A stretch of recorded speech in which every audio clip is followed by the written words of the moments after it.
अभी आप सुन रहे हैं महाकाल म्यूजिक 2 का शानदार प्रस्तुति। महाकाल म्यूजिक 2 का नए नए ऑडियो वीडियो देखने के लिए चैनल को सब्सक्राइब करें और बेल आइकन दबाना ना।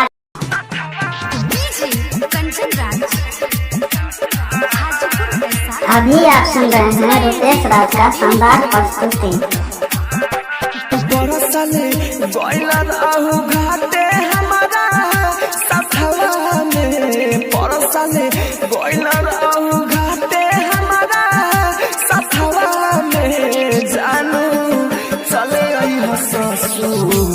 छाठावा में जाने चले ससुरा से छाठावा में बरसले गइलर आहु घाटे हमारा सथवा में परसले गइलर आहु घाटे हमारा सथवा में जानो चले ससुरा से छाठावा में जाने चले ससुरा से छाठावा में। Mix by AG recording studio. अभी आप सुन रहे हैं रुपेश राज का शानदार प्रस्तुति। परमानंदपुर रोड करजाइन बाजार सुपौल।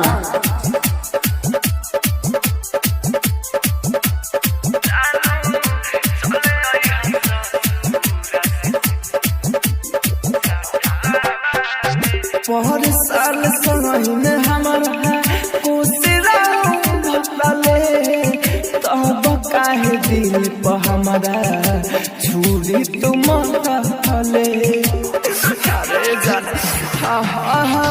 पहर साल समय में हमारा कोसिरा भटले तब काहे दिल पर हमारा छुरी तुम बड़ी याद आई हमार दिन रतवा में बड़ी याद आई हमार दिन रतवा में जानो चले ससुरा से छाठावा में जानो चले ससुरा से छाठावा में। 9334848140।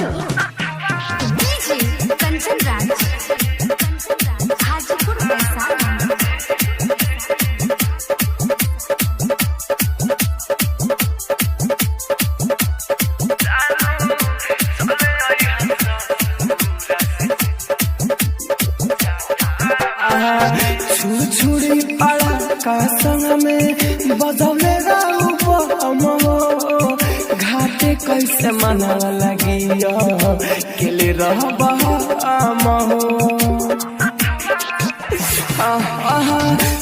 छुरी पड़ा का संग में बरले घाटे कैसे मना लगिया केले रहबा राहुल रौसन लगता रहे पूछो नतवा में लकी अनिल कुछ लगता रहे नतवा में जानो चले ससुरा से छाठावा में जान चले ससुरा से छाठावा।